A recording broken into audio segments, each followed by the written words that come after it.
when Orange Cassidy decided he was going to take a pile driver on steel stairs and then get right back up as if nothing ever happened. It's the same thing. There's no difference. Get ready for a slobber knocker. It's the smoke. Don't you boy, this beat go too crazy. Get set, let it son of a gun. WrestleHolics Radio. Are you ready? Cheer, cheer, cheer, cheer, cheer, cheer, cheer. No, cheer, cheer, cheer, cheer. Gorgeous everywhere. Cheer, cheer,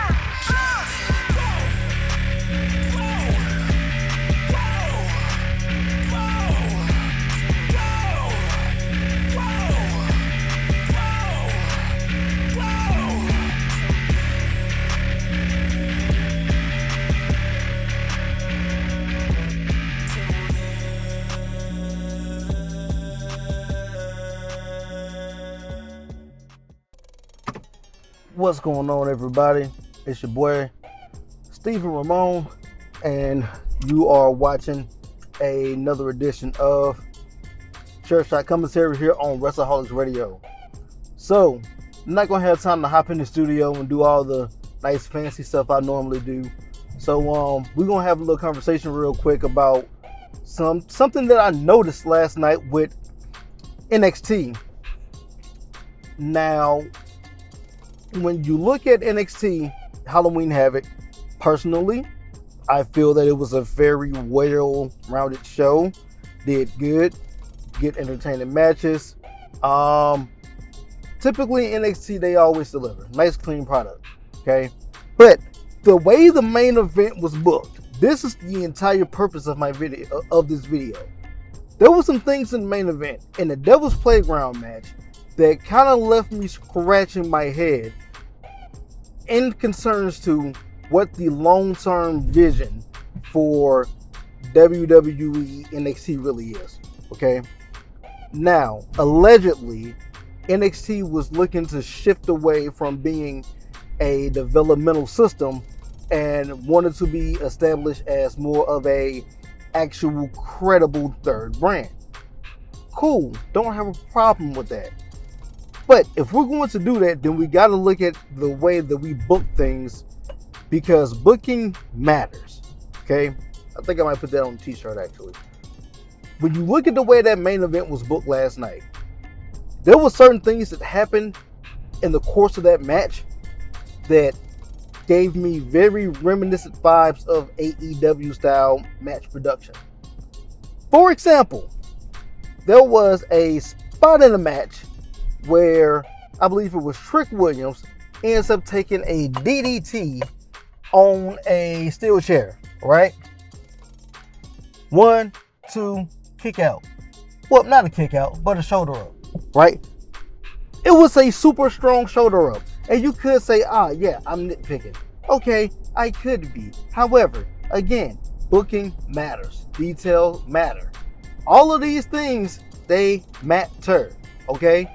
Because with the amount of punishment, because I think it was like a knee to the face, another shot, something else, and then the DDT on the chair, right? Logically, we have seen people interfere in matches and just DDT someone on the steel chair. Straight up, DDT, nothing else. And that ends the match, right? Okay, so we want to prolong this match and we want to try to make it gruesome and violent to really depict the story that's going on between these two characters that we're seeing on our screens. I get that. But if we're going to do that, let's please keep things inside the context of some type of wrestling reality or wrestling logic, okay?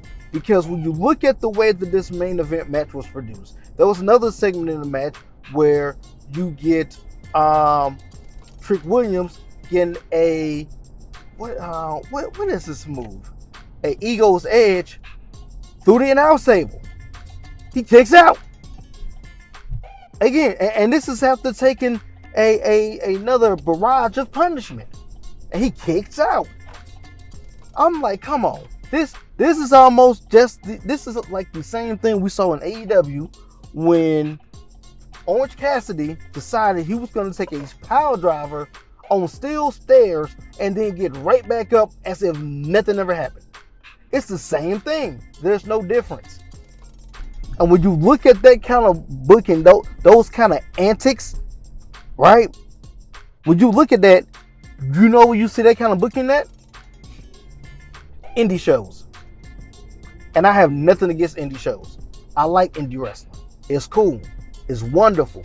And you get to see some guys, you look at some guys and you're like, oh yeah, he's definitely going to be in WWE. He was like a better fit for AEW, right? So I like indie wrestling. I don't have a problem with it, right? But again, indie wrestling, because things are done more so along the lines to give you theatrical entertainment that doesn't make sense from the first place, right? When you're looking at WWE, they have a system where they typically try to make a story make sense. That main event last night, it was just so much that made no sense at all. The whole thing with Trick interacting and then getting jumped at the end by I can't think of the name. I cannot think of this man's name. Old boy from the Brawling Brutes. You know who I'm talking about. That whole segment. What's that about? And then Ethan Page looks like he's gonna team up with him. Yep.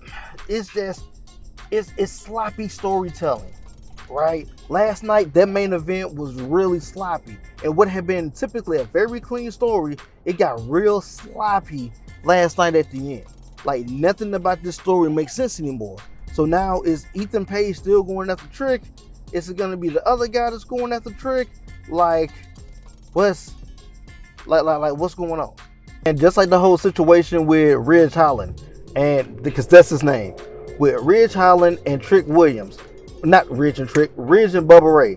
Now, look for that. This whole thing with Ridge and Bubba Ray is more than likely going to be a one-off. This is now Bubba Ray's chance to come back and do a job. Why? He had the thing at TNA last night, or the Saturday before Halloween Havoc. Looked pretty good in that match. All right, cool. Let's bring him back. Let's work with Bully Ray. So more than likely, Ridge Holland, Bully Ray, is going to be like a little program that's going to culminate at the NXT event that's going down at the 2300 Arena. That's infamous with ECW.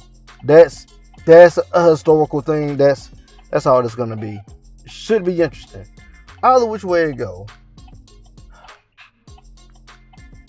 Because typically we see these new era turning pages. My only thing is, if we're going to go, because you know what? That was NXT 2.0 booking. That's exactly what we saw last night with that main event. And if NXT is going to go back to NXT 2.0 style booking, then this whole branding and everything that you're doing now is for nothing. Because if that's the case, then you're going to always be a developmental system and you will never be taken serious as a third brand. And I have no gripes with that. If that's what you want to do, then that's what you want to do. But if you're going to tell the people that you want to make this brand a serious competitive third brand, then let's do it. Let's make sure that our booking matches our actions.